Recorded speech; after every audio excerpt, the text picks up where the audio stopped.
아침밥이 도착했습니다. 오늘의 메뉴는 무엇일까요? 오늘의 메뉴는 사무엘상 17장 1절부터 11절까지의 말씀입니다. 오늘은 골리앗이 패배한 이유라는 제목으로 주의 은혜를 나누도록 하겠습니다. 어느 가정에서 부모님이 자녀에게 물었습니다. 너는 골리앗과 다윗 중에서 누가 더 용감한 사람이라고 생각하니? 그 자녀는 부모의 질문에 대해서 이렇게 답했습니다. 저는 골리앗이 훨씬 더 용감하다고 생각합니다. 왜냐하면 다윗은 지금 하나님과 함께 전쟁에 나아가지만 골리앗은 혼자 나아가기 때문입니다. 자, 여러분, 이 자녀의 고백, 우리에게 큰 도전을 주지 않습니까? 우리 성도들은 겉으로 보이는 것이 전부가 아님을 믿는 사람들입니다.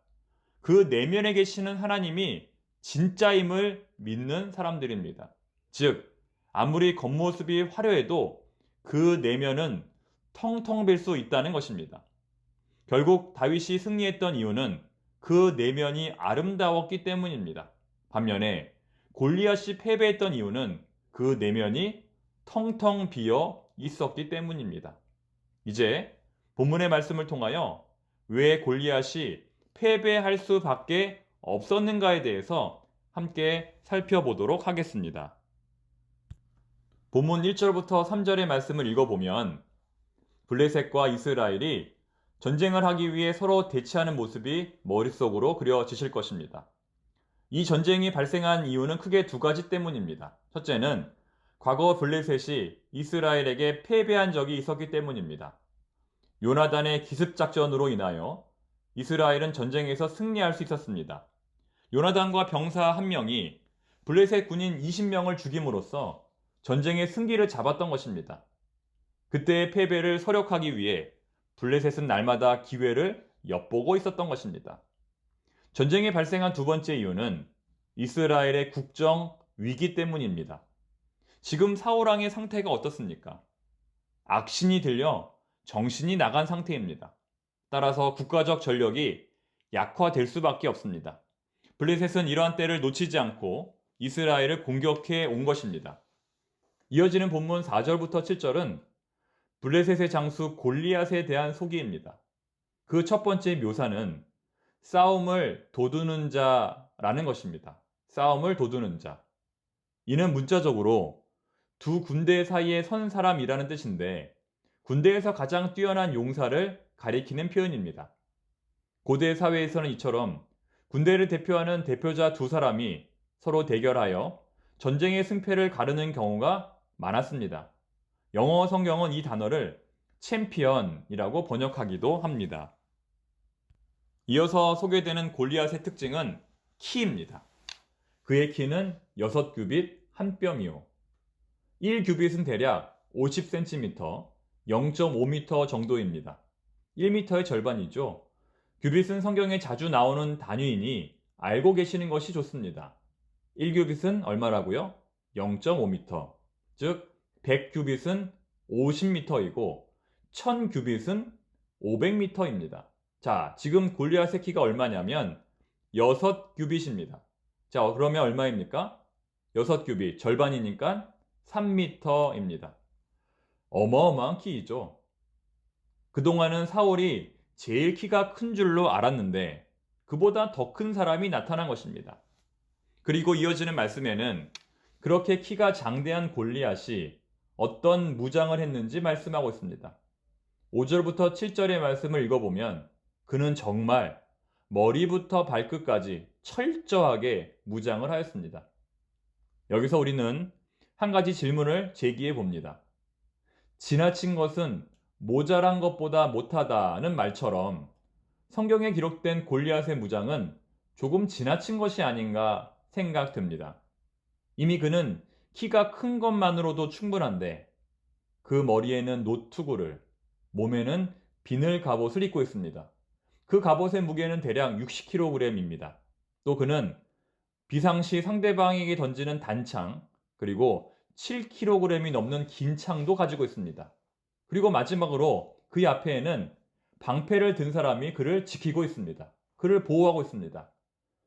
자, 어떻게 보면 완벽한 무장이기도 하지만 또 어떻게 보면 온갖 불필요한 것으로 치장한 것처럼 보입니다.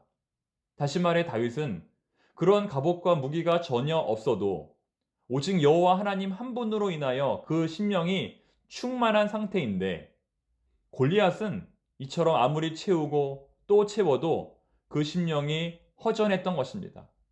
그래서 그의 갑옷은 그의 미련함을, 그의 무기는 그의 약함을 의미합니다. 더더군다나 가만히 있으면 중간은 갈 텐데 이 골리앗은 자신의 입으로 자신의 미련함을 증명합니다. 8절부터 10절의 내용은 이스라엘 사람들을 겁주기 위한 전략적인 말처럼 보이지만 하나님 보시기에는 자신의 미련함을 감추기 위해 억지로 짜낸 허세의 말로 밖에 보이지 않습니다. 특히 10절 말씀은 골리앗이 절대로 하지 말았어야 하는 말입니다. 그 블레셋 사람이 또 이르되 내가 오늘 이스라엘의 군대를 모욕하였으니 사람을 보내어 나와 더불어 싸우게 하라 한지라. 골리앗은 노골적으로 자신이 이스라엘의 군대를 모욕한다고 말합니다. 그런데 결국 이 말은 하나님을 모욕하는 말이 되었고, 다윗이 전쟁에 참여하고 다윗이 골리앗과 싸우게 된 결정적인 원인이 되었습니다. 다윗이 골리앗 앞에 나아갈 때 뭐라고 말합니까?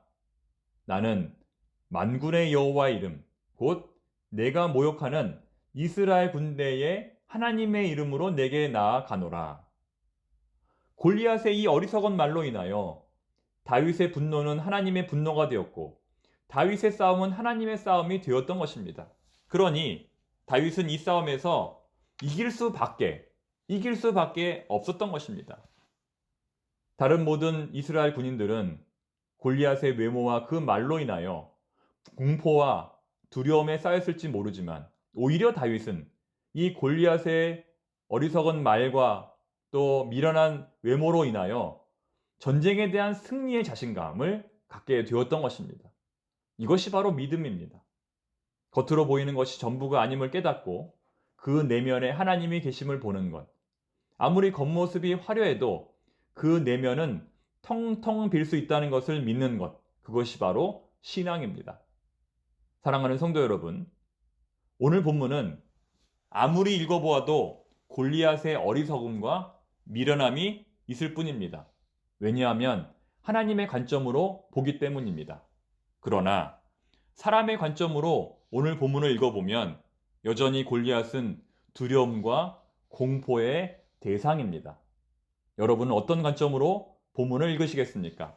선택은 우리가 해야 합니다. 기도하겠습니다. 하나님, 관점에 따라 골리앗은 미련하게도 보이고 또 두려움의 대상으로도 보입니다. 하나님의 관점에 따라 판단하면 골리앗만큼 어리석은 사람이 없고, 또 사람의 관점에 따라 판단하면 골리앗만큼 두려운 대상이 없습니다. 하나님, 그런 저희들에게 믿음을 주시옵소서. 다윗처럼 돌멩이 5개밖에 없을지라도 하나님의 관점으로 골리앗을 바라보며 승리를 확신하고 담대하게 나아갈 수 있는 그런 믿음을 저희들에게 주시옵소서. 문제가 다가오면 그것 때문에 위축되고 낙심하고 절망하는 것이 아니라 그 문제의 뒤편에 있는 하나님이 주실 복을 바라보며 오히려 더 담대히 서게 하여 주시옵소서. 하나님, 간절히 기도합니다. 오늘 그 어떤 일을 만나더라도 떨지 않게 하여 주시옵소서. 예수님의 이름으로 기도드립니다. 아멘.